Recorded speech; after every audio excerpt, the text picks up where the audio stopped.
All right, guys, welcome back to another video. It is a big day when it comes to the Xbox Activision Blizzard acquisition as the CMA published their provisional findings. I did a video earlier this morning. If you want to go check it out, just going over the reasoning as to why they right now are saying the deal is anti-competitive and that they are proposing remedies to push this deal through. Now, there's some more stuff. I want to talk about some more information that did come out after the provisional findings, and it's making it seem like there is a better chance. This is looking better than I think people had originally thought when those provisional findings dropped.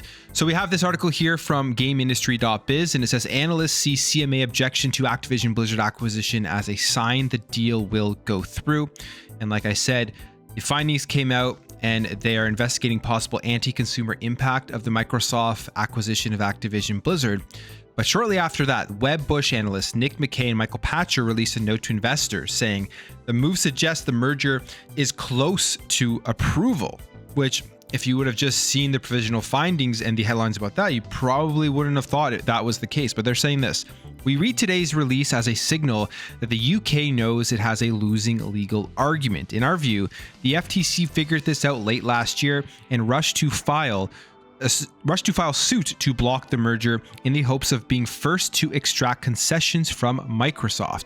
We believe that the CMA reached the same conclusion during its review and accelerated its formal objection to the deal and proposed remedies in order to step in front of the FTC and gain bragging rights. The FTC has yet to offer proposed remedies, and the CMA, by listing onerous structural remedies, has positioned itself to be the dragon slayer in this action.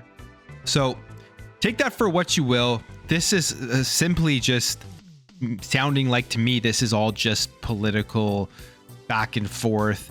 They want to be seen as some sort of hero to the people by causing Microsoft and Xbox to have some remedies within this deal. And it's funny because it almost seems like the exact opposite is happening, at least from a gamer's perspective. Whether you're, I mean, I guess it depends what side you're on. If you're a Sony fanboy, you're cheering on every step of the way. But if you're, I would say, a more just kind of non-biased, just objective viewpoint on this entire thing is that if we look at what Xbox and Microsoft have been doing over the last number of years, especially since the release of Xbox Game Pass, everything they have been doing has been pro-consumer. Yes, it's been making them tons of money. Yes, their strategy at the end of the day is to make as much money as possible, but by giving gamers the choice, I should say, and allowing them to play these games on any device that they want, and reducing the cost and the entry points and the entry access costs for people to get in to play these games, is good for consumers and good for gaming. It really just democratizes it and allows us to experience games we've never played before. So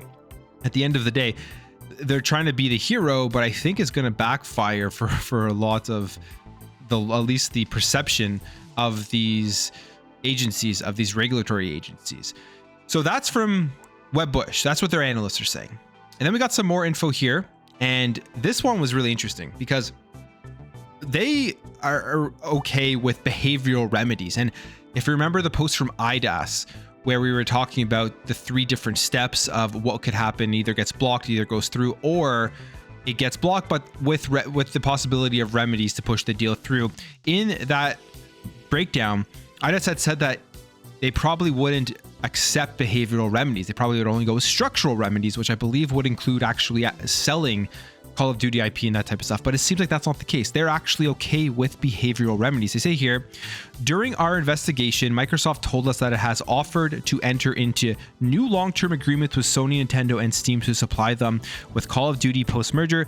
Whether some form of supply or licensing agreement might satisfactorily remedy our concerns in gaming consoles is something that we will consider as part of our remedies process rather than in our competitive assessment. On this basis, we provisionally conclude that the merger may be expected to result in an SLC in gaming consoles in the UK as a result of vertical effects in the form of input closure about the future of cloud gaming. So basically what they're saying here is those remedies to offer that 10-year deal to Nintendo, to Steam, and to PlayStation wasn't taken into account during their decision. And this is something that now will be taken into account going forward, which I think will have a big effect of whether those meet the needs of the remedies that they are looking for. And I'm guessing that they would look at the 10-year deal and think that it is reasonable. I mean, a reasonable person looks at that and says, yes, that's a reasonable remedy to make for a deal that you're of acquiring a developer and a publisher for first party content. You're still giving this content to your direct competitors for 10 years, and then we'll negotiate further after that. And who knows what that means after those 10 years. Then we also have this here, and this specifically, I believe this is specifically where they mention the access for behavioral remedies. They say, Microsoft has, however, informed us of existing and potential contractual arrangements with third-party platforms relating to access to Call of Duty. Accordingly, while none of the circumstances in which the CMA would select a behavioral remedy as the primary source of remedial action in a merger investigation appear to be present, the CMA will also consider a behavioral access remedy as a possible remedy. Access remedies are a form of behavioral remedy which seek to maintain or restore competition by enabling competitors to have access on appropriate terms to the products and facilities of a merger entity that they require to remain competitive. And that's exactly where that 10-year deal would come in. Access remedies normally require an access commitment, which is set out in significant detail so that both customers and monitoring agencies can enforce compliance effectively. In this case, an access remedy will look to ensure third-party access to Activision Blizzard content that is necessary to remedy the provisional SLCs. So right there, they haven't taken fully into account the 10-year deal, but they are open to that. I think that's going to have a huge effect. And then finally, we have this long letter here that Bobby Kotick sent out to employees to Activision Blizzard after the provisional findings came out. So we'll read through it. It is quite long, but if you want to hear it, listen up. If you don't, you can skip or close the video, whatever you want to do. It says here, team, as 2023 gets rolling, I just want to say I'm incredibly proud of the hard work everyone has put in to prepare for another successful year at Activision Blizzard. You have demonstrated professionalism, creativity, and commitment to excellence, and it's because of these shared values that we continue creating entertainment that brings joy to hundreds of millions of people. So that's just an intro. As the new year progresses, I expect you'll continue to have questions about the future of our business and the status of our deal with Microsoft, especially amid ongoing news about how various governments are evaluating this acquisition. With any transaction of this size, a close review isn't only common, it's expected. And I think that's something that we've all been really discussing and talking about, that this isn't as crazy as it really seems, especially if you look at that original timeline that people and analysts had set out once this deal was announced. They were saying closing by the end of June or February, and right now closing by the end of June still is something that could occur, and it seems more and more likely if the remedies come through, they look at the 10-year deal and they're okay with this, stuff like that. So, and then the FTC, they'll have to figure out what's going there. But the FTC's case with Microsoft, which I'm assuming they're going to try to avoid, is in August. So if they can avoid that, then closing by the end of June seems somewhat realistic. And given the dynamic and innovative nature of the gaming landscape, the process includes educating those who might not fully understand how our industry works. Several jurisdictions have already approved our deal, and we continue to provide information to regulators around the world. Today, the Competition and Markets Authority in the UK releases provisional findings of evaluating the merger. You may have also seen reports that the European Commission filed what is called a Statement of Objections, where the EC sets forth its concerns in writing, and both parties have a chance to respond. Both of these steps from the EC and the CMA are a normal part of their evaluation process. It opens the door to discuss various commitments Microsoft can make to assuage, I don't even know how to say that word, concerns as part of the ongoing dialogue and engagement with regulators. We are listening carefully and look forward to continuing a constructive discussion with both groups as we work towards deal close. So again, he's just saying this is normal process. This isn't something to be concerned about, but he's also the CEO of Activision Blizzard. His job is to sound confident and to ensure employees that things are on track, not cause panic. So at the same time, although he is sending this letter out, it's his job. He's not going to come out there and say this deal isn't going through. You guys need to panic, and there's a bunch of changes that are going to occur because the deal isn't going through. Continues here and says, we are also confident that the law and the facts are on our side. For example, take the role of competition. When governments look at business transactions like this, They often ask how the landscape will change.